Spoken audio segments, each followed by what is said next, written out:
절입니다. 자, 한 절씩 교독하겠습니다. 하맛 왕 도우가 다윗이 소바 왕 하닷 에셀에 온 군대를 쳐서 무찔렀다 함을 듣고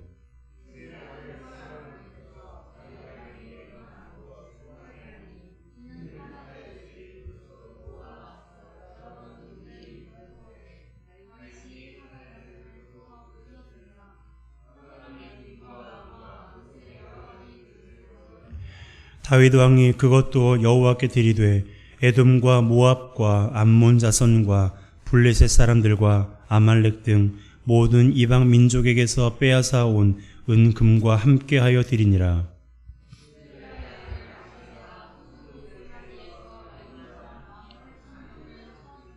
함께 읽습니다. 다윗이 에돔에 수비대를 두매 에돔 사람이 다 다윗의 종이 되니라. 다윗이 어디로 가든지 여호와께서 이기게 하셨더라. 아멘.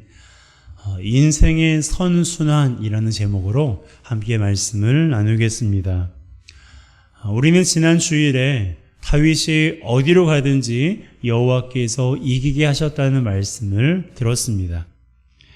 실제로 다윗은 블레셋과 모압, 소바 등 많은 나라를 쳐서 무찔렀습니다. 그 결과 사울 왕이 통치했을 때에 비해서 영토가 약 3배 정도 확장되었어요. 그렇게 될 수 있었던 요인으로, 핵심적인 요인으로는 성경에 이렇게 말하고 있습니다. 다윗이 어디로 가든지 여호와께서 이기게 하시니라. 자, 함께 따라할까요? 다윗이 어디로 가든지 여호와께서 이기게 하시니라. 이것은 곧 다윗 혹은 그리고 저와 여러분들이 하나님을 의지하고 하나님을 신뢰하며 나아갈 때 어디로 가든지 하나님께서 우리에게도 승리를 주신다는 말씀이기도 합니다. 우리는 여기에서 두 가지를 살펴보았어요. 하나는 하나님께서 간단하게 이기게 하신다는 것이고, 다른 하나는 한꺼번에 이기게 하신다는 것입니다. 하나님이 하시는 일이 그래요. 우리에게는 복잡하게 보이는 일도 하나님이 하시면 아주 간단하게 해결됩니다. 당시 블레셋과 이스라엘은 다른 나라에 비해서 굉장히 많이 부딪혔어요. 어쩌면 앙숙 관계였다라고 표현할 수도 있습니다. 그런데 다윗이 왕이 되었을 때 블레셋을 정복했어요. 그렇게 이스라엘을 수도 없이 괴롭게 했던 블레셋이었지만 하나님께서 이기게 하시니까 간단하게 해결된 것입니다. 뿐만 아니라 적군들은 다윗을 공격하기 위해서 연합군을 이루기도 했어요.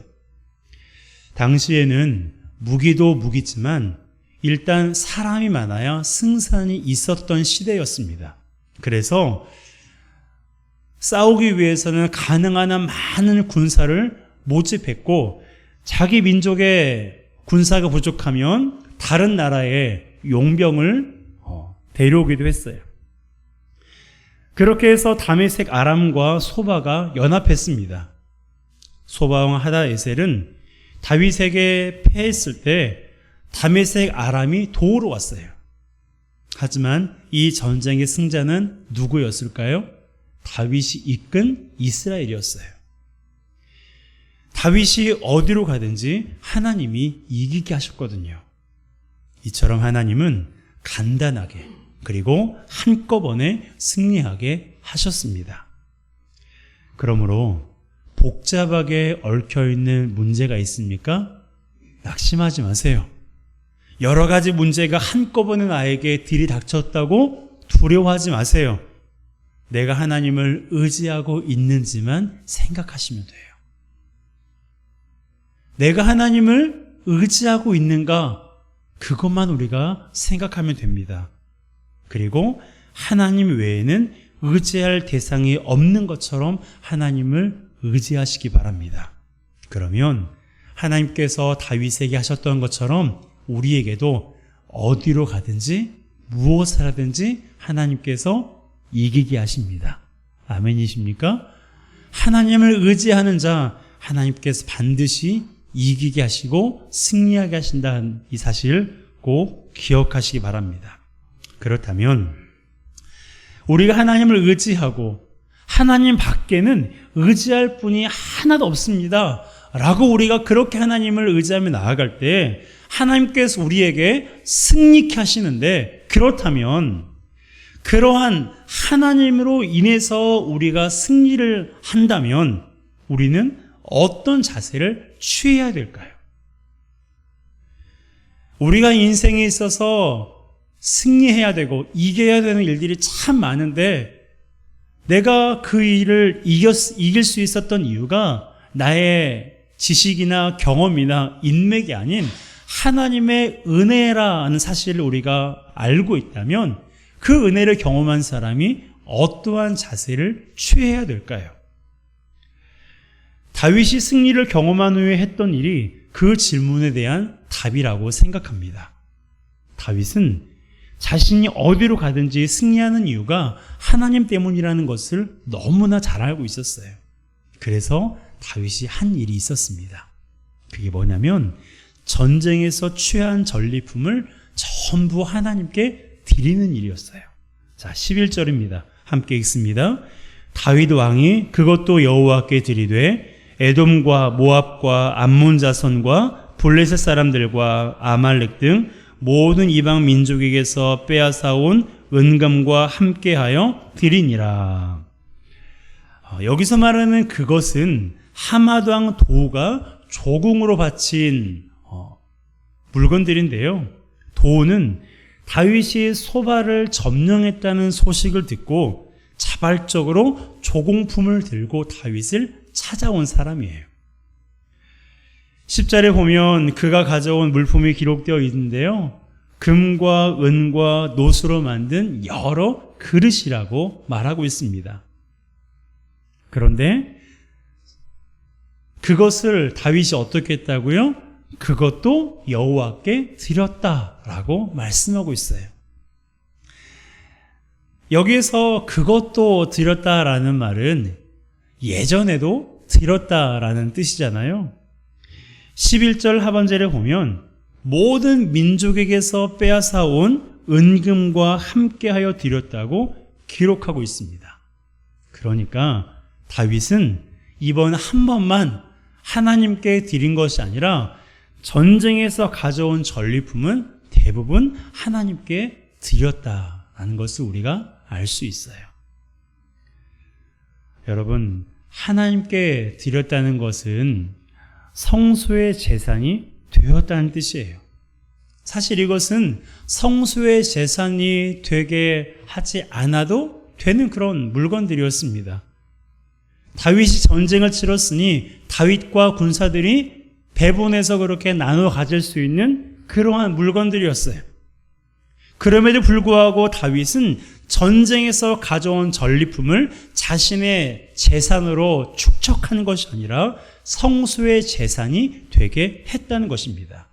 이것은 곧 성전 건축을 위한 예물이 되었다는 건데요. 역대상 18장 8절에 다음과 같은 기록이 있습니다. 함께 읽습니다. 또 하닷 에셀의 성읍 디보앗과 군에서 심이 많은 옷을 빼앗았더니 솔로몬이 그것으로 놋대야와 기둥과 놋그릇들을 만들었더라. 여기서 말하는 그것이 전리품을 가리키는데요. 솔로몬이 그것들로 놋대야와 기둥과 놋그릇을 만들었어요. 여러분, 솔로몬 하면 지혜도 떠오르지만 솔로몬 하면 그 다음 떠오르는 게 뭐예요? 하나님의 전을 건축한 일이에요. 그런데 지금 이 말씀은요, 다윗 왕 때 기록된 그런 말씀이에요. 그런데 갑자기 솔로몬이 그것으로 이런 것들을 만들었다라는 이 내용이 삽입된 것은 다윗이 전리품으로 가져온 그 물품으로 솔로몬이 왕이 되었을 때에 금과 은과 놋그릇을 만들었다. 하나님의 전에 필요한 물품들을 만들었다라고 우리가 볼 수 있는 거예요. 여러분, 이것은 우연히 된 거 아니에요. 다윗이 전리품을 가져왔는데 어쩌다 보니 이것이 나중에 시간이 지나서 하나님의 전을 건축하는 일에 쓰여진 게 아니고요. 애초부터 다윗이 이것을 예상하고 계획했던 거예요. 여러분, 다윗은 성전을 건축하고 싶었어요. 자신은 크고 좋은 집에 살고 있는데 하나님의 교회는 장막에 있는 것을 늘 마음 아파했거든요. 하지만 하나님께서 그 마음을 허락하지 않으셨어요. 그가 전쟁에서 피를 많이 흘린 사람이었기 때문입니다.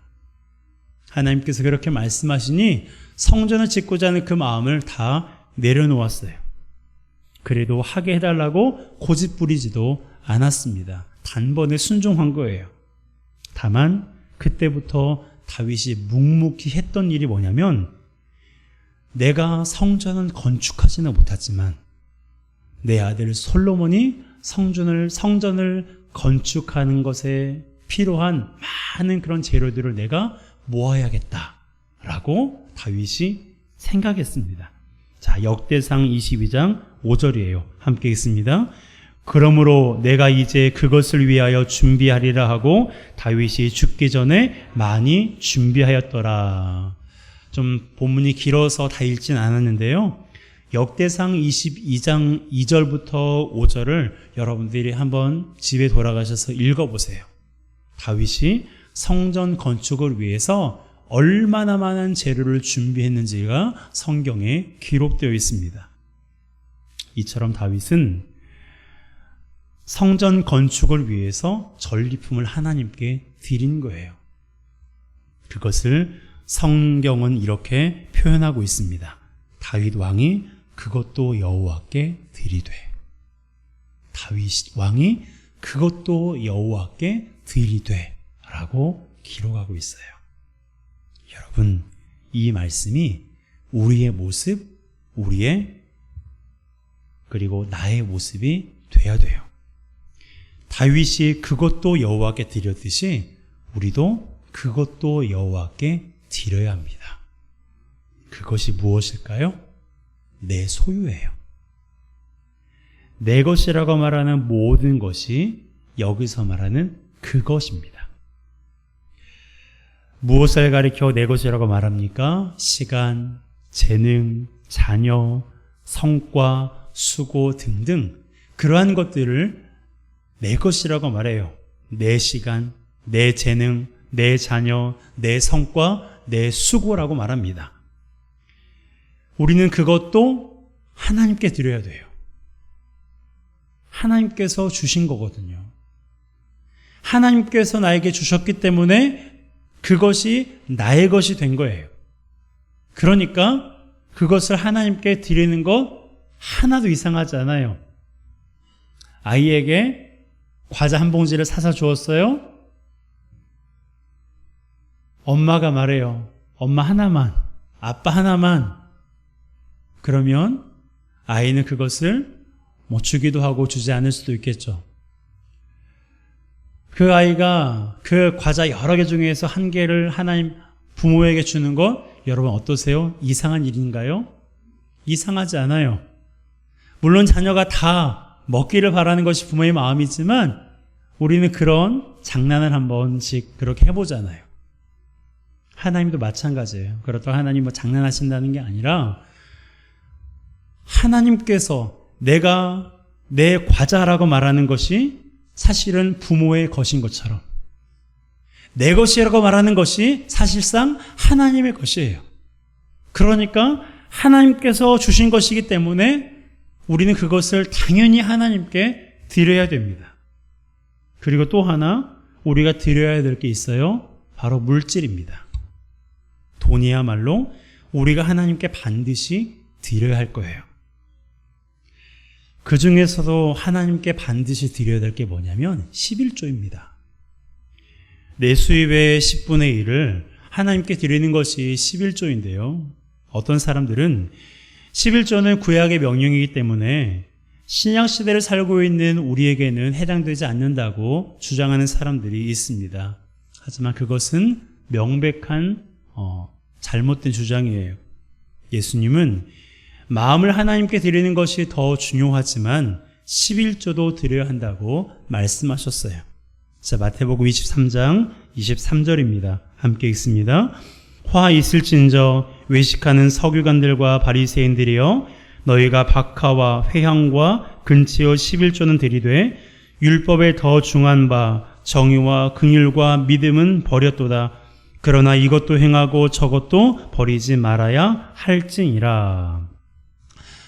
여기서 말하는 박하와 회향과 근치는 향료로 쓰이는 그러한 작은 약초들입니다. 이러한 것들은 이스라엘 농작물 중에서 매우 사소한 농작물들이었어요. 수확물이었어요. 그럼에도 불구하고 바리새인들은 이런 작은 수입원에 대해서도 11조를 꼬박꼬박 하나님께 드렸습니다. 그런데 그럼에도 불구하고 예수님께서 뭐라고 하셨어요? 화 있을진저 외식하는 자들아 라고 말씀하셨습니다.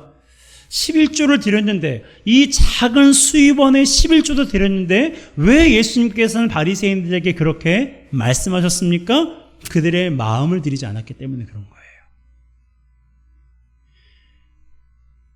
정의와 긍휼과 믿음은 다 버리고 그저 종교적인 행위만 했기 때문에 이러한 책망을 들은 것입니다. 여러분, 종교적인 행위보다 마음이 더 중요해요. 이렇게 예배당에 나와서 하나님을 예배하는 것도 중요하지만 더 중요한 것은 내가 마음을 다해서 하나님을 예배하는 거예요. 그렇다고 해서 마음만 들여서는 안 됩니다. 예수님이 뭐라고 말씀하셨어요? 이것도 행하고 저것도 버리지 말라라고 말씀하셨어요. 무슨 말이냐면 11조도 드리고 정의와 긍휼과 믿음도 버리지 말라고 말씀하신 거예요. 다시 말하면 물질도 드리고 마음도 드리라고 말씀하신 것입니다. 그러기에 우리는 하나님이 주신 은혜에 따라 마음으로 예배하고 몸으로 섬기고 11조도 드려야 돼요. 그렇다고 해서 11조를 드리면 하나님께서 더 많은 물질을 주시느냐? 항상 그렇지는 않습니다. 예전에는 많은 목회자들이 그렇게 가르쳤어요. 11조를 드리면 하나님이 복을 주신다고. 내가 하나를 드리면 하나님은 100을 주신다고, 10을 주신다고 그렇게 가르쳤어요. 사실 그것도 완전히 틀린 말은 아니에요. 11조를 드리는 것 자체가 내 것이라고 말하는 것이 사실은 주님의 것이라고 고백하는 믿음의 표현이기 때문에 하나님께서 복을 주십니다. 저도 그것을 경험했고요. 지금도 경험하고 있어요. 그런데 항상 그렇진 않아요. 아시는 것처럼 저희 사모가 2019년 3월에 암 수술을 했어요. 그리고 보험금을 받았어요. 그 중에서 11조는 물론 감사헌금으로 많은 금액을 하나님께 드렸습니다. 그러면 우리는 어떤 생각을 해요? 하나님께 많이 드렸으니 하나님께서 더 많이 채워주실 거라고 생각하죠. 하지만 그렇지 않았어요. 그렇게 하나님께 드리고 나서 몇 개월이 지난 후부터 저의 가정에 경제적인 어려움이 찾아왔습니다. 잠시 그러겠지라고 생각했는데 벌써 5년째예요. 일반적인 신앙 상식으로는 이해가 되지 않는 상황입니다. 많이 드렸으니 더 많이 채워주실 거라고 생각하는데 그렇지 않잖아요. 여러분은 그런 경험 없으세요? 내가 더 열심히 신앙생활하면 하나님이 나의 가정에 평안을 주시겠지.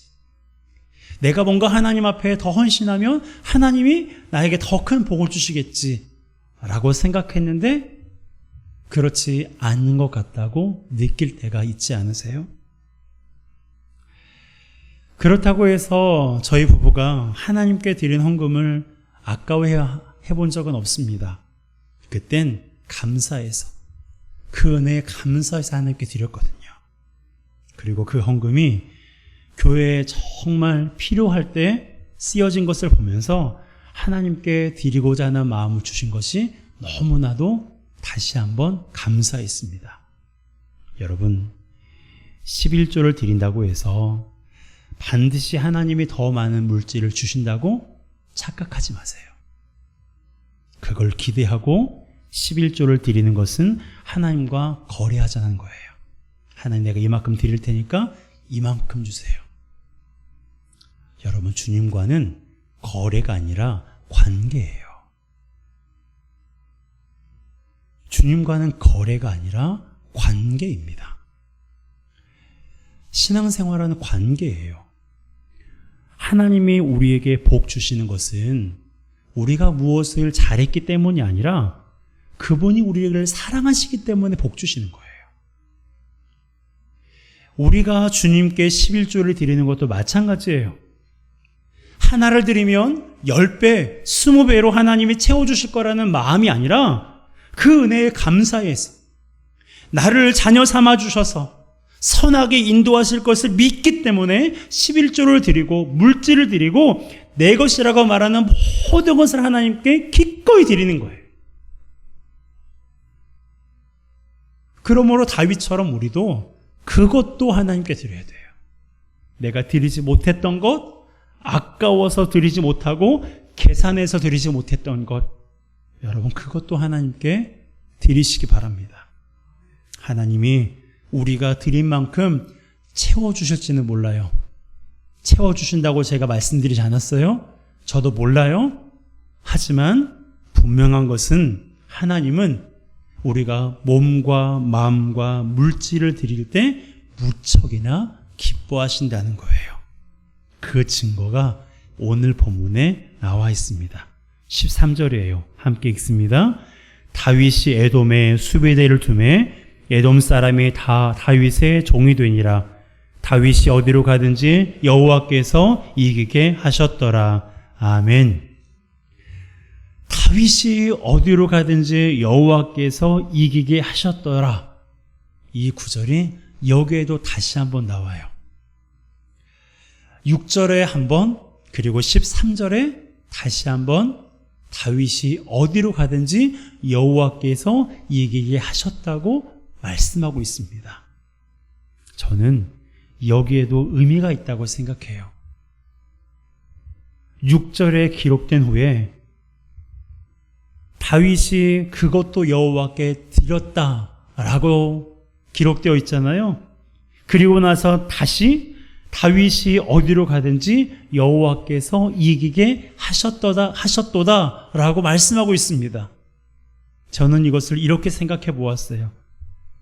하나님이 다윗으로 하여금 이기게 하시니 다윗이 그것도 하나님께 드렸고, 그랬더니 하나님이 또다시 다윗으로 하여금 이기게 하셨다라고 말입니다. 여러분도 그렇게 생각하십니까? 그렇게 이 말씀이 그렇게 보여주세요? 괜히 이 말씀을 마치 괄호를 치는 것처럼 양쪽에 이렇게 기록한 게 아니에요. 하나님이 이기게 하셨어요. 다윗이 그것도 하나님께 드렸어요. 그랬더니 하나님이 다시 하나님께서 이기게 하셨다라고 기록하고 있습니다. 여러분, 이러한 선순환이 우리에게도 있었으면 좋겠어요. 그러기 위해서는 일방적인 관계가 아닌 쌍방적인 관계가 돼야 돼요. 하나님께서 우리에게 은혜를 베푸시고 우리는 하나님의 은혜에 감사해서 그것도 드렸더니 하나님은 또다시 우리에게 은혜를 베푸셨다라는 이 선순환이 저와 여러분, 우리의 모든 가정과 교회 가운데 있기를 주님의 이름으로 축복합니다. 여러분, 하나님은 우리에게 은혜 베푸기를 좋아하시는 분이세요. 어떻게든지 뭐 하나라도 더 주시기를 기뻐하시고 기다리시는 분이세요. 하나님 은혜를 우리가 받으며 살고 있지만 이왕 받는 은혜, 더 큰 은혜를 하나님께 받기 위해서 그 하나님 은혜에 감사하고 우리 몸과 마음과 물질, 내 것이라고 말하는 것들을 하나님 앞에 드려보세요.